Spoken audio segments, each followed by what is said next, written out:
Right, good morning, comrade subscribers. So close, 1,998 subscribers. I'm I'm a bit worried now that if I post a video about a non-Slovak, a non-PPO1 computer, I might lose a bunch of you guys. But hey, I should have more faith, shouldn't I? So I don't know when I'm going to post this one. But today I'm basically going to strip the keyboard just to give it a good clean. And I probably won't start troubleshooting today because see, my concern about trying to troubleshoot this fellow is that the RAM board takes up such a large amount of space. So we've got the CPU here, the 8080, and you know, some of it's obscured by the RAM board. And obviously you want the RAM board plugged in because that's the RAM. I'm just wondering, I don't know if this, I assume it uses an 8224 for generating the clock. I'm not sure whether, is that the 82? That might, no, I'm not sure. Oh, that could be it there actually, I'm not sure. Oh, that one. Let's see, so I think these probably are the important parts. 8253, 8251, maybe the 8251 there as well. Yeah, but certainly it would be good to see if, you know, I haven't even reseated this, you know. Sometimes it's just a case of reseating something. That's the good old 8080. I might give it, okay, well I've reseated that. I'll give it a quick try. And let's see. Looking at the board here, if you can see the same as I can, I'm a bit limited, but these two RAM chips and these two look like they may have had some work done on them because you can see some residue of flux. So I can't pull it up too close because of the RGB cable there, but you can probably see it, these two and those two. So anyway, so okay, let's plug it back in quickly and just see. Actually, what I probably could do is actually just put on the oscilloscope on the 8080 just to see if there is any clock going in. Check voltages as well, because it requires plus minus 5 volts and plus 12 volts, doesn't it? Alright, let's see. No video obviously after simply reseating that. It is warm though. I can feel... Actually, that's one thing to do also, is just to see if there is... That's a little bit warm. See if there's any particular chips that are getting too hot. But again, this bloody nicely modular thing, but this is just in the way of troubleshooting. So lucky I've still got my 8080 pin out from my Alpha BK troubleshooting, which I will be getting back to. But let's have a look at the oscilloscope quickly. Right, so it's powered on. So this isn't an extensive troubleshooting session. This is just a quickie before I disassemble the keyboard. Oh, I need a good ground. Where's a good ground to connect this to? Maybe that's ground under there. That might be ground. Okay, so pin 1 is bottom left, which is A10. So there's no address activity at all. Well, that's A10. So that's 1 volt per division.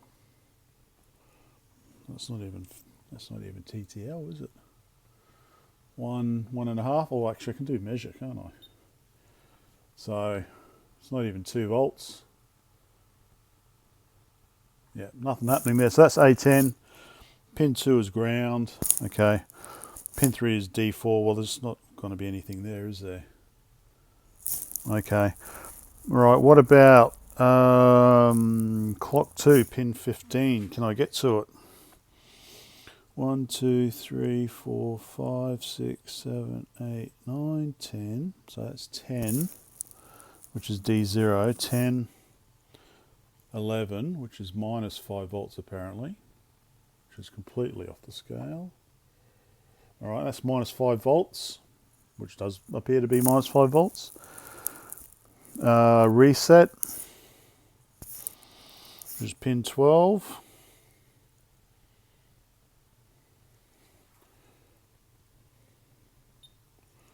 Is it 4 volts? So is it active? Is it active high or active low? I'm not sure. Hold. Pin 13. Okay, pin 14, interrupt. No activity there, so it's completely dead. Pin 15. Clock 2. There's no clock 2 there at all. Where's clock 1? Clock 1 is pin 22 up the top here. Oh no, it's underneath the board. No, it's underneath the RAM board. Well, it's probably safe to disconnect the RAM board because there's nothing happening. Stand by. Actually, before I disconnect the RAM board, let's just maybe have a quick look at the temperatures, just see if there's anything warm on here. But yeah, so at the moment the RAM board's kind of obscuring the 8080 pins down there. It boots up. Okay. Ooh, okay, let's hold it here so I can sync it. Record video. Yes, alright. So, oh, beside it, it's pretty hot. So that's the 8080 there. Beside it, just trying to see what exactly put my finger on. So that's a bunch of resistors. Quite warm for resistors, I would have thought. Whoa, they're all pretty warm up here. On the RAM board, nothing much, really.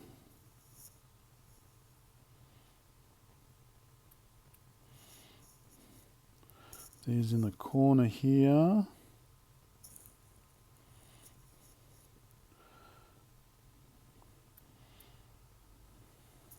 So there is a bit of warmth in places. All in the kind of 60 degree, can't really see underneath, but okay.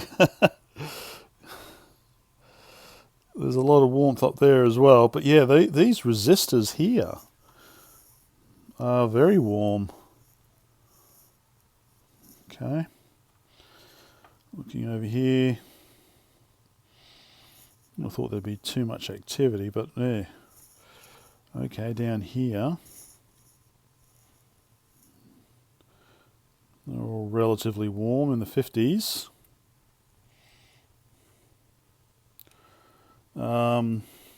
Okay, there's the back. Oh, okay, that's the back of the ROM board. ROMs are hot or warm, but not that I think they're doing anything. So there we go. So we've got, yeah, stuff is drawing power, but I'm just surprised by how hot those resistors are. Apparently, compared to the 8080. Okay. Right, so let's, so I was going to pull off, let me just stop recording. I assume that stopped recording, it doesn't really tell you. Okay. Power off.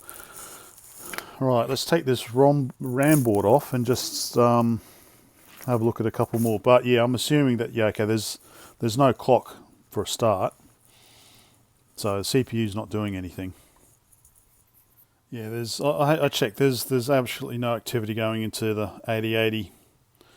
So I'm going to have a bit more of a look at the schematic, just to kind of understand where everything is. Oh, what's that? Indonesia. Whoa, interesting. Let's say I can start warm my hands over it now. It is generating a bit of heat. Just looking for if there is an 82. I think wasn't there an 8224 to generate the clock? I don't see it. Look, anyway, I'll look at the schematic. So I'm just going to pull apart the keyboard now to give it a good clean. I might even pull this one out as well, give it a good clean. But to be continued. Right, after a bit of hard work, got all the keys off. Ready to give the keyboard a good clean. Couldn't get the speaker off because it is glued on. I did try to break the glue, but I'll worry about that later, I think. Pretty much everything's okay except for the space bar, because that part there just keeps falling out, so I might just have to glue that back in. Because that clips onto that, like so, and then that clips onto there, but keeps falling out. Anyway, not to worry, so I'll give that a clean. I'll give all these a good wash as well. It's not going to fix the computer, but at least it's one more thing that's kind of refurbished and ready to go. Okay, keyboard's cleaned outside in the sun to dry. It's already looking much better. And the keys are having a nice spa treatment of their own. Some nice warm soapy water. Very nice. A little space bar. How cute. Size of a shift key. Of a Western shift key, eh? Alright, there we go. So the Czechoslovakian keycaps have been washed and rinsed and are now going to go out and dry in the Aussie sun. Just gotta shake as much water out as possible and I'll be able to put the keyboard back together. Okie dokie, keyboard's drying, so now let's get the motherboard out and clean it, and then we'll be ready to troubleshoot. Although I don't think we'll be doing any more trouble. So there's other stuff I want to get on with, so I will come back to this, but I'm sure there's people waiting for other things that I've been working on, so I'll just give this all a good clean, and then probably tonight I'll start working on the, I want to start working on the Cavants again, because we might be close. What was the issue? I think there was, yeah, the clock signal on the Cavant was pretty dodgy. So that's coming out of a flip-flop. So I might replace the flip-flop tonight just to see if that makes any difference. Alright, so there's 2 screws there. I'm done. Alright, I need to take the EEPROM board off gently. There we go. So the EEPROM board's been cleaned. So there's just those 2 screws there, and because the DIN sockets are riveted in, I'm going to have to desolder. So we've got the V42, the serial port on that side, and we've got the cassette port on that side. So it looks like this long, which I'm just trying to figure out, because there's this long cable here, a long wire here along the front that comes from over here. So usually where the cassette is, there's an op amp to amplify the signal. So it looks like it goes, yeah, it goes along the front here, under the board, up to the cassette here, which is interesting. So yeah, only 2 wires required for the cassette plus shielding. So I'll have to desolder that. But yeah, so that's all I'm going to do. Desolder that, take it out, give it a clean, and then tonight put it all back together. Hopefully it looks clean. And there we go. Also the screws on the side there for the keyboard. And That's all free. No, can't see any bodge wires on the bottom. Very good. Well done. Okay, so the modulator there. I'm tempted just to pull that off as well, to be honest. No need for it. Up in the corner there. Anyway. Remove the 2 chips that I can, and then give it a bit of a wash. And then I can also probably do the case as well. Let's see. Right, all clean, and I've just hit 2,000 subscribers, so it's 6 p.m. So let's see what it's like in the morning. But I think it's looking much better. Doesn't mean it's going to work, but so I've scrubbed the bottom case as well. The bottom case was all quite dirty on the bottom, so I've used cream cleanser to clean the whole metal case. I've cleaned the motherboard as well, so the motherboard's also looking much nicer without that fine silt everywhere. Keyboard is also looking much better. I think it's looking much better. I'm just trying to figure out, pressing them like this is not too bad. The problem is, I think with the keycap is that unless you hit it, let me go this way, unless you hit it straight on, like if you hit it on an angle, that's kind of where you might have your problems. It feels a little better. I think it feels a little better. I'm just picking up keys at random here that I've washed. And it's quite nice how they're all labelled on here, so you can actually...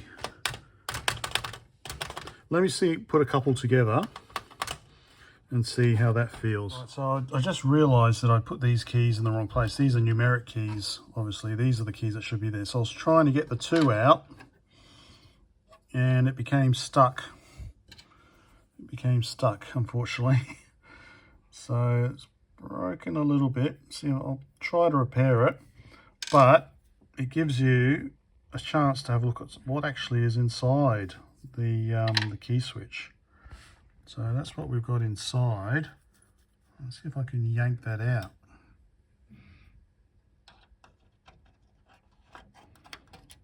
Just like that. Interleaved. Okay. Oh, bit of thunder. All right, let me just try and get that out one-handed. My big fingers. Oh, there we go. All right, so that looks like maybe corrosion, perhaps. So it might be, I don't know.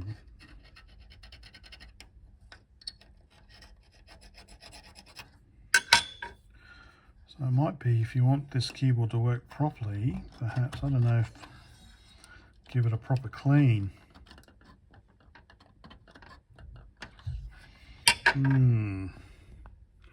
But that's the that's going to be fun to put back together. Let me just grab it. Okay, so it looks like it interleaves like that. I can hold it properly. Interleaves like that, and then is pushed down, maybe, or because that's the contacts on the edges there that go into those contacts. So you push down. So the key pushes down.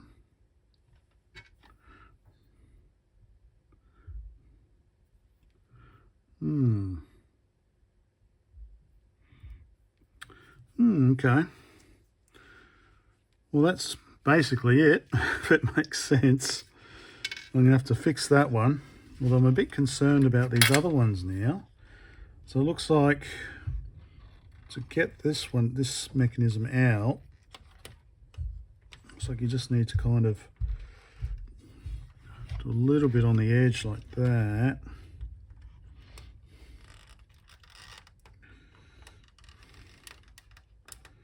Maybe. So it's going to be, it would be quite laborious to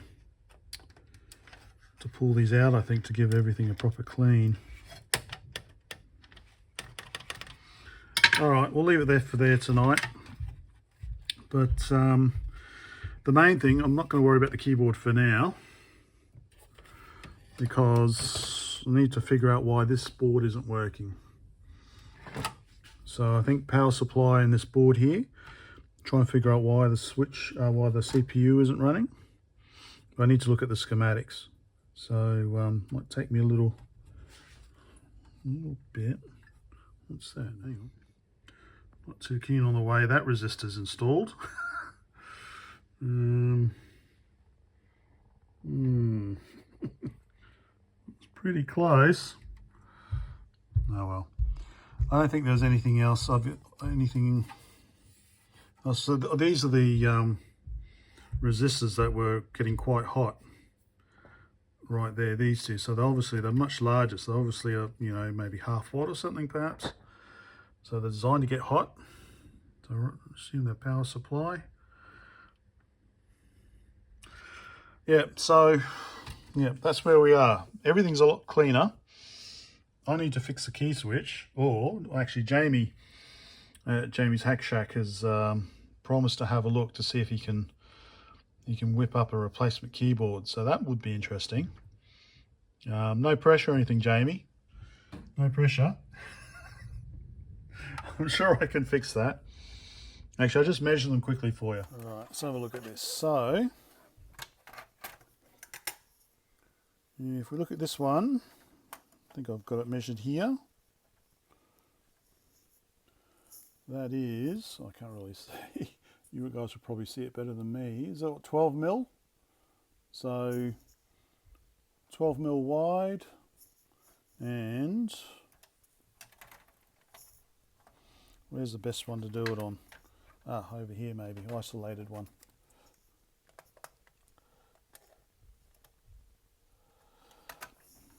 So, what's that? Oh, it looks like it's 14.5. So it looks like it's 14.5 mil tall. So 14.5 by 12 it seems. So that's the existing key switches that we need to replace, or well, this is the whole board, isn't it? If we can, because I don't think we can reuse these keycaps. We'd have to use new keycaps, which I don't think is an issue, because they are pretty generic things. All right, I think that's it for now. I've droned on long enough. Thanks everyone. Hopefully you guys stick around for a bit longer and we make it to 3,000, and yeah, let's see. Hopefully I've improved somewhat more by then. Bye for now. Right, so yeah, I'm going to repost this video, but yeah, it just occurred to me, I haven't seen a crystal on here. And when I unpacked this and got the case out, a 16 megahertz crystal fell into my hand. And of course I've been meaning to think, did it come from this or did it come from another computer? And I think I may have found where it came from. There's a pair of legs here that are sticking out. So it could be that's the crystal, because it's near the UHF modulator as well. But that could be why it's not working, because there is no. The reason why there's no clock is because there's no crystal to help generate the clock. So that's up in the corner there. So I'm not going to do anything tonight. As I say, I've got other things I need to do. But I think first thing to do will be to identify, I'm pretty sure it was a 16 megahertz crystal. So I don't think it's going to fix it. There's probably other issues like the EEPROM board. But hey, who knows? We might get some sort of video output even. There we go. That was it. So I'm going to take the video down, add this to it, repost it, and yeah. So apologies for that if you've already seen part 4. Bye for now.